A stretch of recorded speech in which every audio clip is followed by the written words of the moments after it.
জীবনে কিছু দিন থাকে যেগুলো শেষ হয়ে যাওয়ার আগে মনে হয় একটু থাক না, আর একটু সময় দাও। সে দিনটা ঠিক তেমনই ছিল। আকাশটা হঠাৎ করে কালো হয়ে গেল, বজ্রপাতের শব্দে চারপাশ কেঁপে উঠছিল। কিন্তু জানো, ওই ঝড়, ওই অন্ধকার কিছুই আমাদের থামাতে পারেনি, কারণ ওটা ছিল আমাদের শেষ একসাথে থাকার দিন। হয়তো এরপর কেউ কারোর সাথে এভাবে আর দেখা হবে না। বিসমিল্লাহির রহমানির রহিম। আসসালামু আলাইকুম। মনিস ডেইলি থেকে আমি মনি প্রতিদিনের মতো আরেকটু ভিডিও শুরু করতে যাচ্ছি আপনাদের সাথে। আশা করি সবাই আমার সাথে থাকবেন। আজকের ভিডিওটা একটু অন্যরকম হবে। প্রতিদিনই তো আমি আমার সংসার লাইফ নিয়ে, ডেইলি লাইফে আমি আপনাদেরকে দিয়ে থাকি। তো আজকের ভিডিওটি একদম অন্যরকম হবে, যেটা আমার সকালে উঠে একটা আলাদা এক্সাইটমেন্ট ছিল। মনে হচ্ছিল আজকের দিনটা একটু অন্যরকম হবে। তাই আমি আজকে সকালে উঠে, সকাল বলতে আমি এটা 11টায় রেডি হয়ে গিয়েছিলাম। তো তাড়াতাড়ি আমি 8:30 পরে এখানে রওনা দিয়ে দিলাম। অনেক বৃষ্টি ছিল, তাও যাওয়ার সময় অনেকটা ভালো ছিল আসলে, মানে পরিস্থিতি সব কিছু। কিন্তু ওখানে গিয়ে তো অবস্থা একদমই খারাপ হয়ে যাবে, আপনারা একটু পর তা দেখতে পাবেন। আর দেখুন আমার শাড়িটা কেমন হয়েছে। এটা আমি নিজেই বানিয়েছি একটা গজ কাপড় দিয়ে। আপনারা চাইলে এটার জন্য আমি নেক্সট কোনো ভিডিও আপনাদের দিয়ে দিব যে কত খরচ হয়েছে বা কী পরিমাণ কাপড় লাগে শাড়ি বানাতে। মনে হচ্ছিল আজকের দিনটা একটু অন্যরকম হবে। হয়তো এটা কোনো বড় অনুষ্ঠান ছিল না, কিন্তু আমার কাছে এটা ছিল একটা স্মৃতি বানানোর দিন। কারণ আমরা সবাই জানতাম এরপরেই শুরু হয়ে যাবে পরীক্ষা, আর জীবনটা আবার ব্যস্ত হয়ে যাবে। আমি যেতে যেতে একটু লেট হতে আসলে প্রোগ্রামটা শুরুই হয়ে গেল হয়তো অনেক আগেই। তো একজন একজন করে সবাই মঞ্চে উঠলো। আমার যে সহপাঠীরা, তারা এখানে স্যারদেরকে উপস্থাপন করার জন্য এক এক করে ডাকছিল। আর ওনারা খুব সুন্দর করে কথা বলেন কীভাবে জীবনে এগোতে হবে, কীভাবে কেরিয়ার করতে হবে, পড়া শেষ করে না যেন আমরা বসে থাকি, চাকরির জন্য চেষ্টা করি। এই তো এসবই ওনারা এক এক করে বলে দিলেন। আর আসলে এইসব স্মৃতিগুলো ভোলার মতোই না। কেউ হাসলো, আবার কেউ খাদিয়ে দিল। প্রতিটা কথার মধ্যে একটা জিনিস ছিল। আমরা হয়তো আর এভাবে একসাথে হব না, তবুও কেউ সেটা আসলে মুখে বলতে চাইছিল না।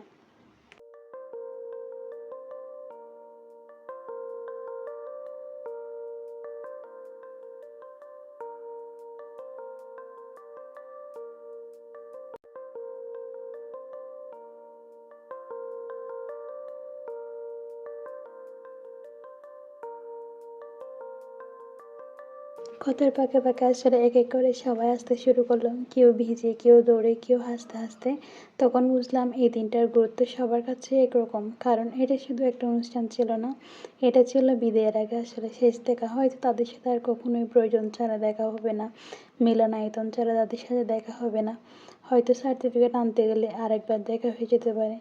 তবে হ্যাঁ, এখানে একটা দুঃখের কথা আছে, আমি এবারে কিন্তু পরীক্ষা দিচ্ছি না। আসলে তার একটা বিশেষ কারণ রয়েছে আমার জীবনে। রঙ্গিতে হবে রাত্রে নিষিদ্ধে জাতিরা হুঁশিয়ার ভুরঙ্গের কান্তার দুস্তর পারাবার রঙ্গিতে হবে রাত্রে নিষিদ্ধে জাতিরা হুঁশিয়ার গুলিতেছে তরি গুলিতেছে জন বলিয়েছে মাঝি পালকে ধরিবে আছে কারে হিম্মত গুলিতেছে তরি গুলিতেছে জন বলিয়েছে মাঝি নিয়েছে পালকে ধরিবে আছে কারে হিম্মত আছে জোয়ান হওয়া কোরআন হাদিসে ভবিষ্যৎ এত গান বাড়ে নিতে হবে বাড়ে নিতে হবে তুইহার দুর্গমকে কামতার দোস্তর পারাবার হে রঙ্গিত হবে রাখি নিশিতে জাতি রামশিয়ার দুর্গমকে কামতার দোস্তর পারাবার হে রঙ্গিত হবে রাখি নিশিতে জাতি রামশিয়ার।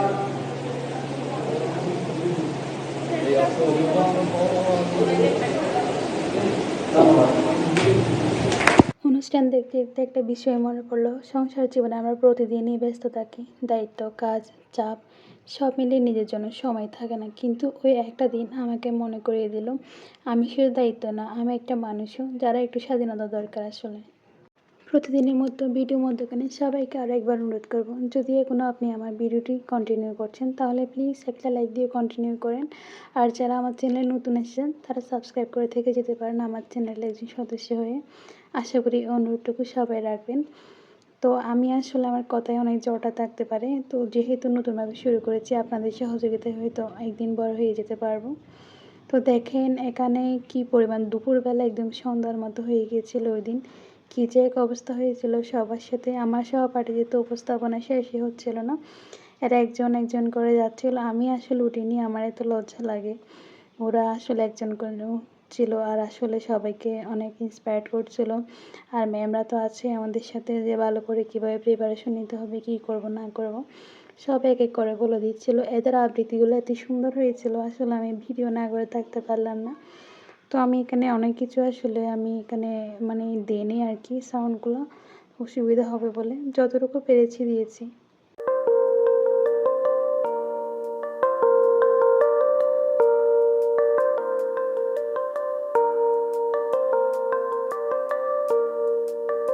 অনেক এক্সাইটমেন্ট নিয়ে গিয়েছিলাম আসলে ওইদিন, কিন্তু অবস্থা যে এমন খারাপ হবে সেদিনে সেটা আসলে জানি না। দেখতেই পাচ্ছেন ভিডিওতে চারদিকে একদম অন্ধকার ছিল। তো তাও আসলে যেহেতু আমরা অনুষ্ঠানটি ছোটোখাটো করে করছি, তো এটার অনুমতি ছিল না আমাদের কলেজে, এটা নতুন ভবন হওয়াতে হয়তো সৌভাগ্যক্রমে এটা আমরা পেয়েছি। তো এখানে আসলে অনুষ্ঠানটা শেষ করার চেষ্টা করব সুন্দর করে যতটুকু পারি। আমার সহপাঠীরা ছেলে বন্ধুরা আসলে অনেক কষ্ট করেছে এই প্রোগ্রামটাতে। তো তারা হয়তো কোনো একদিন আমার ভিডিওটা দেখবে, হয়তো তারা বুঝবে আমি আসলে তাদের নিয়ে কিছু বলেছি। আসলে এই ভিডিওটা করার একটাই মূল কারণ, আসলে একটা স্মৃতি হয়ে থাকে আমার জীবনে। তো আমি যেটা বলছিলাম, আমি এবার আসলে পরীক্ষা দিচ্ছি না, আমার জীবন অনেক বড় একটা দুর্ঘটনা গিয়েছে, হয়তো কোনো একদিন সেটা আমি আপনাদের জানাবো। অনেক আসলে দুঃখ কষ্ট আছে মনে, হয়তো আপনারা ভাবেন আমি ভালো ভালো রান্না করি, সংসারে কিছু বলি, তবে হ্যাঁ, দুঃখ কষ্ট তো সবার মাঝেই থাকে। তো কোনো একদিন হয়তো আপনাদের আমি সেটা বলবো। একটা কথা খুব বলতে ইচ্ছে করছে, আসলে এখানে আমি নিজে আসলে একটা প্রজাপতি ভাবছিলাম সেদিন। আসলে অনেক দিন পর বাসা থেকে বের হয়েছি, আর একটু নিজের মধ্যে সেজেছি, শাড়ি পরেছি, সবার সাথে ছিলাম, মনে হয়েছিল আমি একদমই আলাদা একজন মানুষ। আর আমি আসলে ওই দিন নিজেকে একদম আলাদা লাগছিল, কোনো দায়িত্ব নেই, কোনো চিন্তা নেই, শুধু নিজের জন্য করে একটু বেঁচেছিলাম। মনে হচ্ছিল আমি যেন একটা প্রজাপতি, যদি পারতাম সারাটা জীবন এভাবে উড়ে বেড়াতাম, কোনো বাধা ছাড়া, কোনো ভয় ছাড়া। তবে হ্যাঁ, সংসার তো আসলে দায়িত্ব ছাড়া হয় না।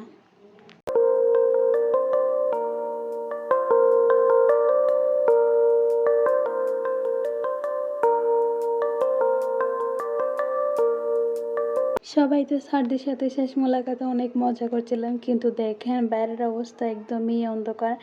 এমন একটা বজ্রপাত হয়েছিল, আসলে দুপুরের দিকে হঠাৎ করে আকাশটা একদমই বদলে গেল। দেখেন একদমই কারেন্টটাই চলে গেল এখানে। তাও আমাদের সহপাঠীরা আমরা সবাই মিলে তাও চেষ্টা করছিলাম অনুষ্ঠানটা যেন মানে একদমই বন্ধ হয়ে না যায়। তো আমরা এখানে আমাদের মোবাইলের লাইটগুলো জ্বালিয়ে আর কি, তো ওটা আমরা কন্টিনিউ করার চেষ্টা করছিলাম। আসলে এমন একটা আনন্দের দিন এই অবস্থা। তো তাও সবার সহযোগিতায় আমরা এক এক করে এভাবে করলাম। তো ম্যামরা বলে একটু অপেক্ষা করো, তোমরা কারেন্ট চলে আসবে, অপেক্ষা করতে লাগলাম আসলে। এরপরে আবার কারেন্ট আসতে লাগলো, যেতে লাগলো, এরকমই দিনটা গেল। তাও আসলে অনেক মজার দিন ছিল সেটা। জানলার বাইরে তাকাতেই সূর্যের আলো মুছে গিয়ে চারপাশ অন্ধকার হয়ে গেল, মনে হচ্ছিল যেন সন্ধ্যা নেমে এসেছে। একটার পর একটা বজ্রপাতের শব্দ, বাতাসে একটা অদ্ভুত ভয় আর রোমাঞ্চ মিশেছিল। এক মুহূর্তের জন্য মনে হচ্ছিল আজ হয়তো মানে একদমই কিছু হবে না, হয়তো এখনই সব বন্ধ হয়ে যাবে। যতটা আসলে এক্সাইটমেন্ট নিয়ে গিয়েছিলাম ওইটা আসলে হয়ে ওঠেনি, যতটুকু পেরেছি আনন্দ করেছি। প্রোগ্রাম প্রায় এখন শেষের দিকে। যতক্ষণে ছিলাম আসলে আমরা অনেক স্টুডেন্ট, তো একজনের পর একজন উপস্থাপনা, তারপর স্যারদের এত কিছু উপদেশ ছিল এখানে। আসলে ভিডিও আমি যদি একটু করেই করতে যাই সেটা অনেক লং হয়ে যাচ্ছিল। আমি যে এখন ভিডিওটা করছি আসলে এটা অনেক কেটেছি, এটা আমি অনেকটা ছোট করেছি, কিন্তু এরপরও এটা অনেকের কাছে বড় মনে হতে পারে। তো আশা করি সবাই আমার ফুল ভিডিওটা দেখবেন। তো উপস্থাপনা শেষের দিকে আমরা কী করলাম, তো স্যারদের জন্য আমরা কিছু গিফট নিয়েছিলাম আর কি। তো এক এক করে গিফট দিয়ে দিয়েছিলাম। এখন আসলে খাওয়া দাওয়ার পালা। বাইরে দেখেন কী পরিমাণ বৃষ্টি। তো আমি বৃষ্টির সাথেই আসলে জানলার পাশে বসে বসেই খাবো, এইভাবেই আমি খাওয়াটা শুরু করলাম।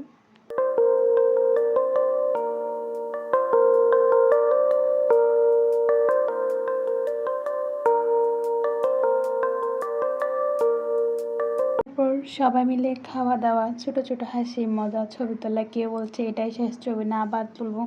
অনেকেও সেলফি নিয়ে ব্যস্ত ছিল, আর আমরা এদিকে রওনা দিয়ে দিলাম বান্ধবীরা। অনেকেও ছাতা আনেনি, ভিজে একদম বেড়াল ভেজার মতো হয়ে গিয়েছিল। দেখেন আমার অবস্থা, আমার শাড়িটা ভিজে আমি প্রথম দিন পরেছি এই অবস্থায় ছিল। খুব খারাপ লাগছিল আসলে, কি করব, কিছুই তো করার নেই। কিন্তু আসলে যতই বলি না কেন হয়তো এটা শেষ ছবি, শেষ দেখা ভিতর আসলে সবাই জানে হয়তো এটাই শেষ দিন।